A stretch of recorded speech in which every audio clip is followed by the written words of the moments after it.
السلام عليكم، ازيكم يا شباب؟ ايه الاخبار؟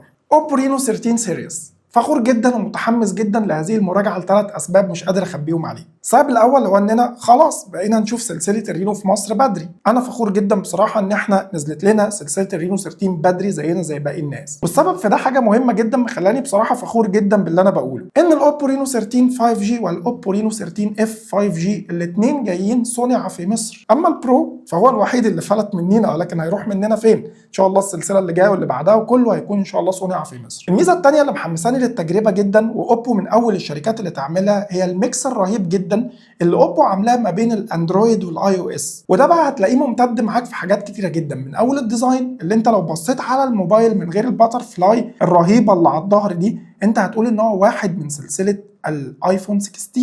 ولو حبينا نخصص اكتر هتلاقيه شبه او طبق الاصل من الايفون 16 ده الديزاين، وده وان ده اللي بيدل على ان الموبايل تصميمه في منتهى الفخامه. بالمناسبه هسيب لك الاسعار وكل حاجه في لينكات الوصف، لاني مش متاكد من التسعير الحقيقي لحد نزول الفيديو ده، ولكن لو حبيت تكون من اوائل الناس اللي هتعرف التسعير اول ما ينزل والكواليس حفل اطلاق الاوبو رينو 13 سيريس في مصر، فتابعنا على المنصات دي لان الستوريز كلها بتكون هناك. هتيجي تقول لي طب ما التصميم ده حاجه عاديه، فين الميكس في الموضوع؟ هرجع واقول لك ان الميكس هنا حاصل في السوفت وير نفسه. من اول ما تفتح الجاليري كده وتاخد صحابك اللي معاهم ايفونات صور محترمه جدا ويقول لك يا صاحبي انقلها لي، هنا بقى هتيجي المعجزه اللي حرفيا اوبو عملتها. لو نزلت الكنترول بانل عندك يا صديقي هتلاقي حاجه احنا اول مره نشوفها بصراحه في اعدادات اي جهاز اندرويد، وهي شير ويز ايفون. وهذه الخاصيه شغاله بتقنيه اسمها الاو بلس كونكت. موضوع في منتهى البساطه، انت اول ما بتفتحها بيقول لك هاو تو انستول، تطبيق بسيط جدا بينزل على الايفون بيخليك انت وصاحبك انتوا الاثنين بالظبط كانكم بتتعاملوا بالاير دروب. ومن هنا هتبدا مرحله جديده تاريخيه ونقله في عالم الاندرويد. نرجع للديزاين تاني. انا قلت لحضرتك قبل ما تقول ده بيهري وتسيب الفيديو وتمشي، ولكن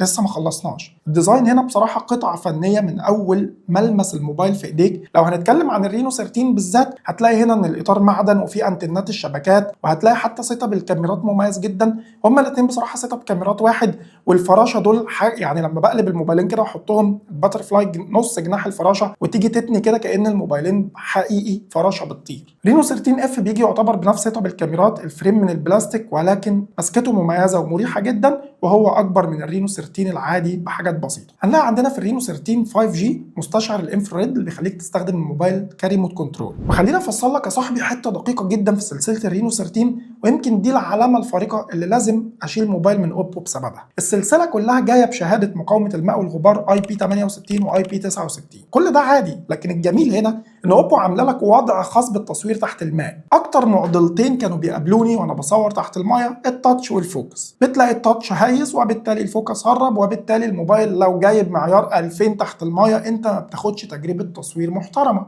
فما بيبقى لهاش لازمه. هنا اوبو بوضع الاندر ووتر مود عملت حاجه رهيبه جدا. اول ما بتفعل الوضع ده يا باشا التاتش اتلغى. طب كلام حلو جدا، بس سيادتك برضه احنا هنتحكم في الموبايل ازاي تحت الميه؟ حطوا حل عبقري والسهل الممتنع. قال لك والله احنا هنتحكم في الكاميرات من ازرار التحكم في الصوت. زرار تعلية الصوت يا سيدي هيلقط صوره، وزرار خفض الصوت هيسجل فيديو. حبيت تخرج من الوضع ده خالص هتضغط ضغطه مطوله على زر الباور هتخرج. والجميل ايه بقى؟ ان هو بيشغل لك زي صفاره كده بتنظف السماعات كمان بعد ما تطلع بيه من الميه. انا ما قدرتش استنى الصيف بصراحه، وقمت مالي البانيو واخد الصور دي عشان اجرب الفوكس واجرب بقى التحكم في الصور بقى من ازرار التحكم.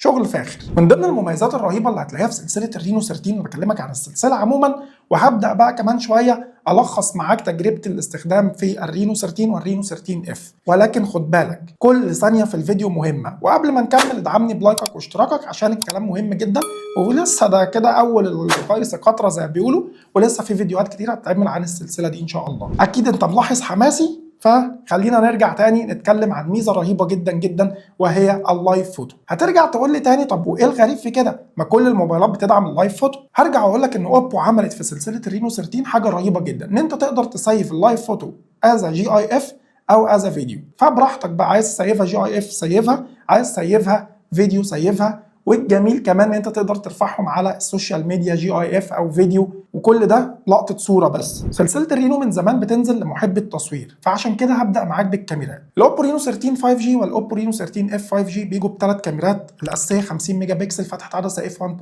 الثانيه بتيجي 8 ميجا بكسل الترا وايد، الثالثه بتيجي 2 ميجا بكسل تصوير الماكرو. السيلفي في الرينو 13 5G بتيجي 50 ميجا بكسل، السيلفي في الرينو 13 اف 5G بتيجي 32 ميجا بكسل. الكاميرتين بيدعموا الاو اي اس او التسمية التثبيت البصري الحقيقي، وكانت تجربه مميزه جدا. وخلينا نتفرج على الصور مع بعض. بصراحه الصور في اضاءه النهار سواء بالرينو 13 او الرينو 13 اف ادتني نتيجه مبهره، نتيجه محترمه جدا. الصور محتفظه بتفاصيل كتير، الصور الدايناميك رينج فيها مظبوط جدا، الالوان مظبوطه، لا هي اوفر ساتوريتد ولا هي مطفيه، حاجه بصراحه ستيبل جدا، حاجه بصراحه بالانسد جدا. انا بنبسط جدا جدا وانا بصور بالرينو عموما، وخاصة بقى البورتريه. شوية الصور دي فيها عزل أنا ما باخدوش من كاميرات احترافية، والعزل مش بس حلو، لا ده كمان دقيق جدا جدا جدا. معالجة الصور هنا معالجة احترافية جدا، وخاصة أماكن الهايلايت والشادو، لان هنا في وضع او معالجه الصور بتعتمد على البرو اكس دي ار، دي اللي بتخليك تاخد من الصوره اقصى وضوح واقصى تباين ممكن ما بين اماكن الظل الغامقه جدا واماكن الهايلايت او الاماكن المنوره جدا. والفرق هيبان معاك بكل سهوله لما تروح على الايكون بتاعه البرو اكس دي ار وتضغط عليها ضغطه كده، وتشوف الفرق بين الصوره قبل المعالجه والصوره بعد المعالجه. وزي ما قلت لك المعالجه هنا كلها قايمه على الذكاء الاصطناعي، والاوبو رينو 13 سيريس كل السلسله قايمه على تجربه ذكاء اصطناعي مميزه. هفصل لك اللي اقدر عليه دلوقتي، وتابعني عشان هيكون في شرح كامل لمميزات الذكاء الاصطناعي، سواء شورت فيديو او سواء لونج فيديو نتكلم فيه براحتنا. خليني اقول لك ان انت لو صورت صوره وجودتها مش عاجباك تقدر تروح تعالج الجوده دي وتعليها لحد 4K بخاصيه الانهانس كلاريتي. صورت صوره فيها حد مش عاجبك، فيها اشخاص باينين، انت عايز تبان كنجم سينمائي والانفلونسر، حقك يا صاحبي على الاي اي اريزر وامسح الاشخاص او امسح اي عنصر مش عاجبك من الصوره، مش بس اشخاص. حتى لو صورت صوره مغمض فيها عينيك او صورت صوره مهزوزه ما تزعلش، برضه هنا عن طريق الذكاء الاصطناعي هتقدر تعمل انبلور للصوره وتوضيح وترجع الصوره زي ما هي، ولكن الصوره احيانا بتبقى كرتونيه شويه،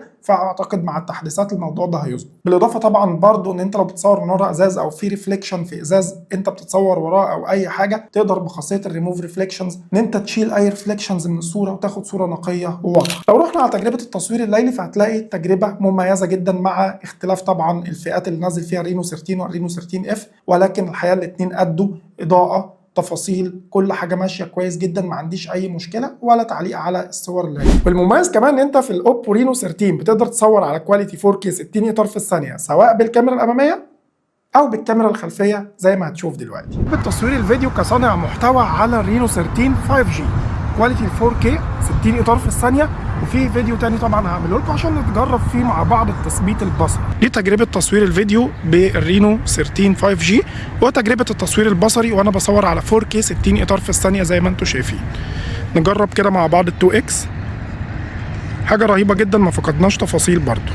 اما في الاوبو رينو 13 اف الكاميرا الاماميه بتصور فيديو بكواليتي 1080p 30 اطار في الثانيه، اما الكاميرا الخلفيه زي ما هنشوف بتصور فيديو بكواليتي 4K 30 اطار بس في الثانيه. ولو الحركه دي عجبتكم اكتبوا لي في الكومنتات وانا ان شاء الله اعملها لكم في كل الفيديوهات اللي جايه. الاوبو رينو 13 5G بيجي بمعالج دايمنستي 8350 الداعم لخدمات ال 5G وبتكنولوجيا 4 نانومتر. المعالج ده يا جماعه صدمني لما لقيته محقق على منصه انتوتو بنش مارك حوالي 1,151,000 نقطه، فلك ان تتخيل الاداء هيبقى رايح فين. ده موبايل فئه متوسطه عليا محقق 1,151,000 نقطه على منصه انتوتو بنش مارك. مش بس كده، انت اللي هيبهرك كمان ان نوع الذاكره جاي من النوع السريع اليو اف اس 3.1، وضيف على كده نوع الرامات الاحدث في الموبايلات DDR5X. الموبايل بيجي ب 12 جيجا رام، بتزيد من الرام اكسبانشن لحد 12 جيجا تاني عشان تاخد مجموع رامات 24 جيجا مع ذاكره تخزين 512. رينو 13 اف 5G بيجي بمعالج سناب دراجون 6 جين 1 الدعم لخدمات ال 5G وبتكنولوجيا 4 نانومتر، 12 جيجا رام مع 512 جيجا ذاكره تخزين، نفس نوع الذاكره 3.1 ولكن الرامات بتيجي DDR4X. بالرغم من الفرق بين المعالجات الا انك مش هتحس بده خالص لو استخدمت اي موبايل من السلسله، لان اوبو منزله واجهتها الاخف والاسرع والاسلس والاحدث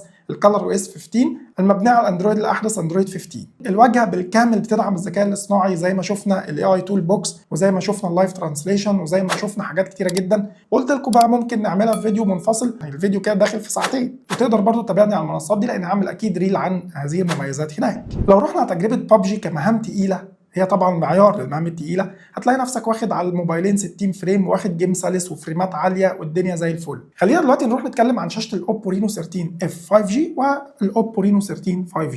اوبو رينو 13 اف 5G شاشته بتيجي بحجم 6.67 بوصه. اوبو رينو 13 اف عليه طبقه حمايه اسمها دراجون تريل ستار 2، اما الاوبو رينو 13 العادي فشاشته بتيجي 6.6 بوصه بجوده 1.5K، وطبعا عليه طبقه حمايه كورنينج جوريلا 7 اي. انا عملت حركه حلوه جدا، دي الفروقات فرق بين شاشه الموبايلين، ولكن بقى بقيه المواصفات واحده. شاشه اموليد، 120 هرتز معدل تحديث، اقل حواف شاشه ممكن تاخدها في اي موبايل، سطوع بيوصل ل 2100 نتس تحت اشعه الشمس المباشره، بصمه مدفونه تحت الشاشه في منتهى السرعه والدقه. ما عنديش اي تعليق على الشاشه غير حاجه واحده بس حابب اقولها لك خدها في الاعتبار. الشاشه بحوافها القليله مع الكونتراست مع الشاربنس مع التفاصيل الرهيبه جدا مع الالوان المتشبعه بشكل احترافي جدا، تقريبا الشاشتين بيدعموا 1 بليون كلر، فالالوان هنا هتشد عينك بطريقه انت مش متخيلها. وضيف على كده بقى تجربه صوت ستيريو مميزه جدا بتقنيه الهولو اوديو، وعندك الصوت بيرفع معاك ل 300% ومع ذلك نقي، مفيش ديستورشن، مجسم. وتقنيه الهولو اوديو دي بتخاطب ودانك على حسب الحاجه اللي انت بتتفرج عليها، سواء فيلم او بتلعب او بتسمع ميوزك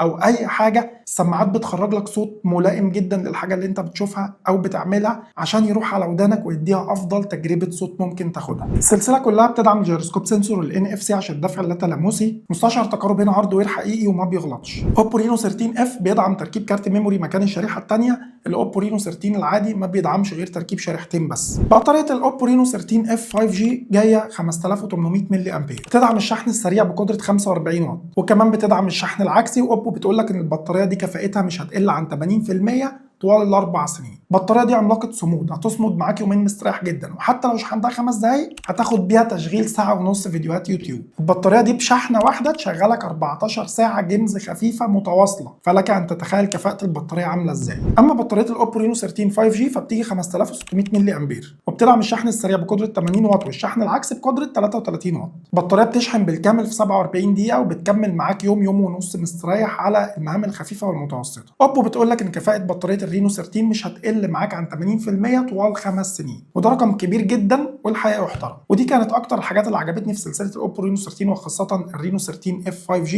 والرينو 13 5G. هتيجي تقول لي ايه اللي كان نفسك فيه يا عم طارق؟ اقول لك والله الرينو 13 اف الفئه دي كفه ووفه، ما عنديش معاه اي مشكله. كان نفسي بصراحه يضيفوا عدسه التليفوتو في الاوبو رينو 13 لاني كنت مستنيها المره دي، ولكن برضو اختص بيها اخوهم الكبير البرو. فان شاء الله احاول اوفره واعمل له فيديو هنا على القناه. ولو عايز اي حاجه في السلسله دي او ليك طلبات اكتبها لي في كومنت، سواء شرح واجهه، عايز تشوف تجارب مجنونه زي ما بنعمل، زي ما انت عايز قناتك، اكتب لي تحت في التعليقات اي حاجه انت عايزها. وهفكرك تاني هتلاقي السعر وكل حاجه موجوده تحت في صندوق الوصف او في الكومنت المثبت. ما تنسانيش من دعمك، لايكك، كلمتين، اشتراك في القناه وتفعيل زر الجرس، حاجات مهمه جدا جدا لاستمرار المحتوى. سيبكم في حفظ الله ورعايته، وعلى اللقاء باذن الله تعالى في فيديوهات كتير. سلام.